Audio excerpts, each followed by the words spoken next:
মানুষের কোন কর্মের কারণে বাড়িতে কন্যা সন্তানের জন্ম হয় জানেন? কি বলেছেন গীতায় শ্রীকৃষ্ণ? এই প্রসঙ্গে গীতায় বলা ভগবান শ্রীকৃষ্ণের কথা শুনলে অবাক হয়ে যাবেন আপনিও। নারীকে সৃষ্টি করার সময় ব্রহ্মার প্রায় 7 দিন সময় লেগেছিল বলে উল্লেখ রয়েছে শাস্ত্রে। মনে করা হয় যে বাড়িতে কন্যা সন্তান জন্ম নেয় সেই বাড়ির মানুষেরা অত্যন্ত ভাগ্যবান হয়। 1000 জন্ম পূর্ণ করলে তবেই কন্যা সন্তানের পিতামাতা হওয়া যায়। মূলত যে দম্পতি কখনো পাপ কর্মের সাথে যুক্ত থাকেন না, কখনো কারো ক্ষতি করেননি, তারাই কন্যা সন্তানের বাবা ও মা হয়ে থাকেন।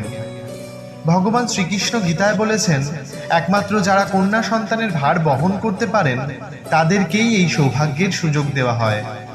সেই ভার শুধু আর্থিক দিক থেকেই নয়, সমস্ত রকম দিক থেকেই হয়। নানান সমস্যা থাকার পরেও যদি আপনি আপনার কন্যা সন্তানকে সঠিক